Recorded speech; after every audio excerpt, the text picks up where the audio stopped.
action steps to reduce stress. Now this is the most important part of stress reduction, because we may understand the impact of stress, the reasons of stress, but unless we declare that we are capable of taking some action and we take that action, I do not think it makes any sense. The knowledge is impactful only when you are able to apply that knowledge. So now, beginning you on a journey where I will share with you the action steps that I take to deal with stress, and this will set you on a creative imagination where you can decipher so many more action steps that you can take to manage your stress better. So beginning the presentation. So the first thing we said is eat right. Of course, now that you know that it's not just the person or the situation or yourself who's causing you stress, it could just be your body finding it difficult to cope with stress. So then go back and listen to everything we have spoken about, what to eat, what not to eat, to be awesome on the inside, and make certain changes in your diet, whatever is possible, step by step. Progress towards eating a healthier and nourishing diet, which is of course going to be a game changer, because our mantra always is awesome inside out. Second is hydration. So too little water also causes a lot of stress. Many times we drink loads of cups of tea and coffee throughout the day to deal with stress. Many people have alcohol to deal with stress, which are all extremely dehydrating drinks. And in the absence of enough hydration of the body, all the metabolic processes are going to be compromised, and then this imbalance is going to lead to a lot of irritation. So eating right, drinking a lot of water, keeping yourself healthy, helping flush out the toxins, these are the basics. Not that I'm telling you something out of the world, but then just a gentle reminder, and more so because we are on this journey together and we have made a commitment to live healthier. This is going to make a lot of sense now.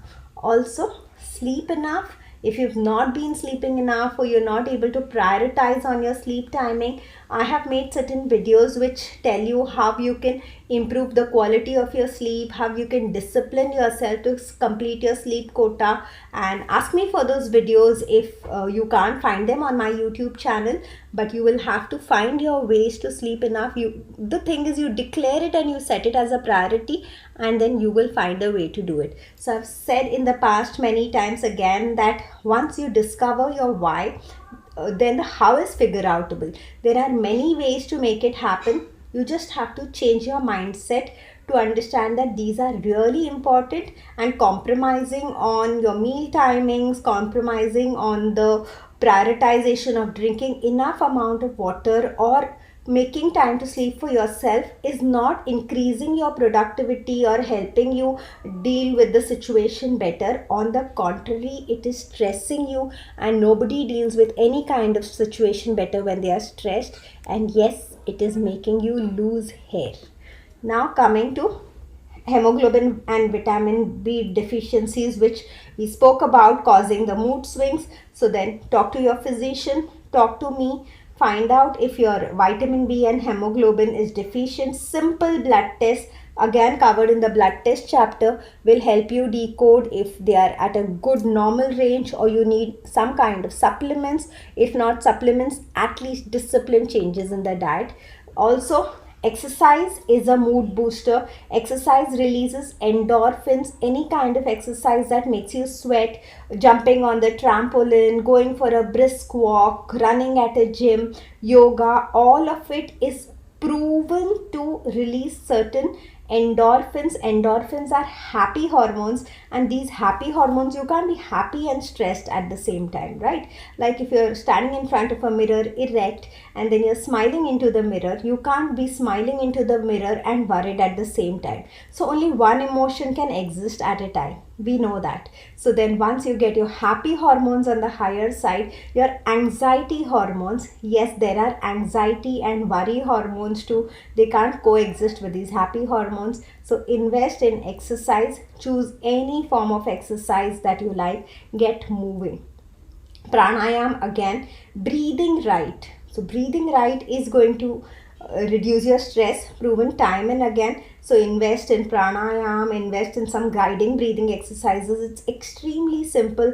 In fact, if you go on YouTube and type in guided breathing, there are somebody who will give you the count of the breathing and deep breathing, inhaling deeply, holding your breath, exhaling right. These small techniques will help you change your entire mood, because they have an influence on your digestion, they have an influence on your hormones, they have an influence on your oxidation, like we discussed in the last chapter. And this whole thing put together can make you feel a lot more capable of dealing with any kind of situation. And spending time outdoors, we know the importance of this. Again, this gives a lot of greenery, a lot of new perspective, a lot of oxygenation. Greenery is feel good for all of us.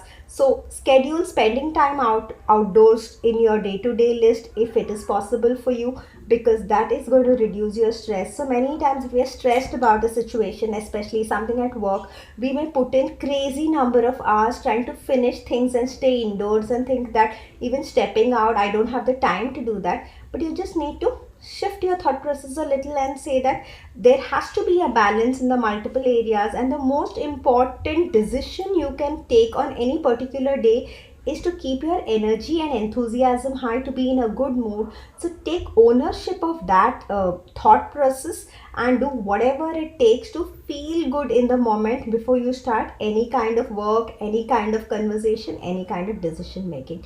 Meditation again is proven time and again to be something that can control your mind, that can decide what you want to focus on. We all have heard what you focus on expands, but are we able to focus on the positives? It's easier said than done. So meditation improves your focus, and meditation also improves your capability to focus on what you decide to focus on. So start investing in any kind of meditation. Of course, this is not a must do. You need not do anything because it is trending and everybody else is doing it, but something among this, whatever resonates with you, you can give it a try. You can see what you enjoy doing, and you know the mantra is do it consistently to see great results.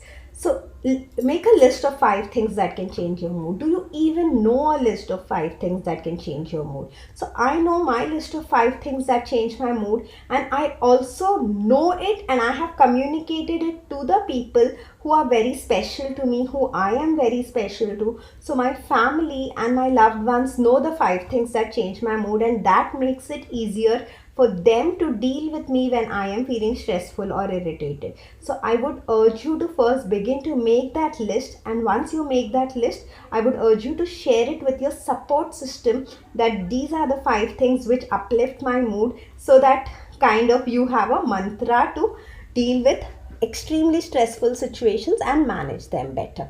So I want you to make that list today, and if you're comfortable sharing that list, I would love it if you can share the list on the Awesome Inside Out Facebook group, which is only for us. And then you can list 5 people you can talk to add positivity. So generally, we have surrounded ourselves with people who empathize with us, sympathize with us, say that you are right, and sometimes, argue with us for our limitations, and because of which we are not able to think of new options. So if you are feeling extremely stressed, look around, look at the people you talk to regularly. Are they helping you think differently? Are they helping you be empowered to look at the situation in new perspectives and find solutions for it? So who are the 5 people you regularly talk to, and how stressful are they themselves? How positive are they? What kind of attitude do they have for life? Are they solution oriented? So make a list of these 5 people, and then make sure that you spend some time talking to these 5 people. If need be, join a group full of positive people, or make new friends who you look up to and you look up to for their positivity, because the environment you surround yourself with is going to be something that influences you day in and day out, and which helps you build new strengths. And when I say it helps you build new strengths, if you are in the wrong environment, it will strengthen your weaknesses, which you definitely do not want. So stay around positive people. Pursue a hobby. I think we're not machines. Finally, we all need a happy blend of goal setting, achieving things. At the same time, we need things that make us feel light, that help us express, that help us bring out the child in us, help us be childlike. So pursue a hobby, whatever it is. In the current situation that you are in, you know how much time you can devote for yourself.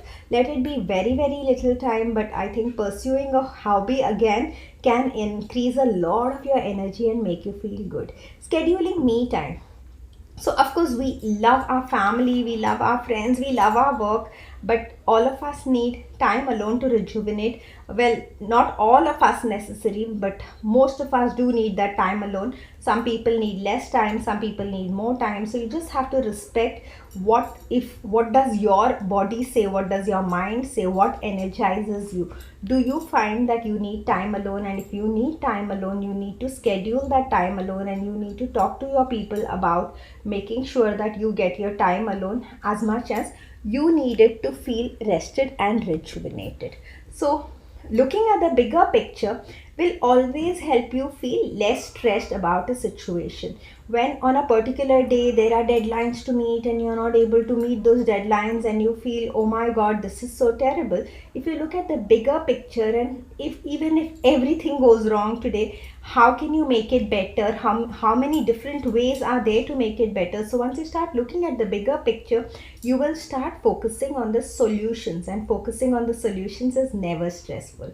It is focusing on the problems that is stressful. I often ask myself, when I am in a situation of extreme overwhelm, I often ask myself, how much will it matter 1 year from now? This today, how much is this today, and this breakdown going to matter 1 year from now? And once I ask this question, I'm then able to ask a second question, is what are the action steps I can take to make sure that it doesn't impact 1 year from now, or 3 months from now, or whatever time frame you want to set for yourself, depending on situation to situation. Find a bigger purpose. Again, this is beautiful, absolutely beautiful. If you are thinking small, if you are playing small, if you're thinking just about the mundane and about yourself, I think there is only limited energy that you can work with.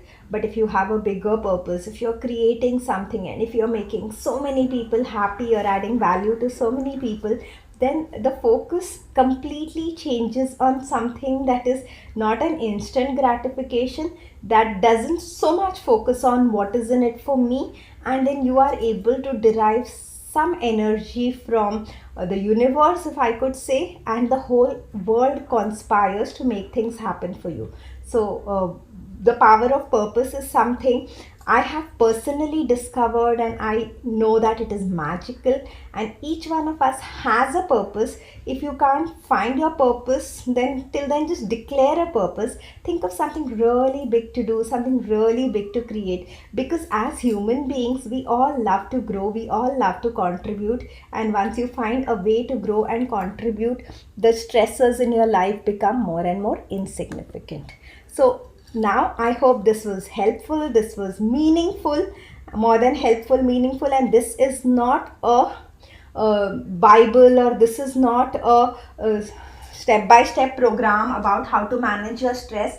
Rather, this whole conversation has been a conversation from me to you, because I want you to start thinking about what is the creative idea that you can find to manage your stress and to take ownership of being in a happy and good mood. I want you to declare your action step in our group, Awesome Inside Out, and I want you to do that right now.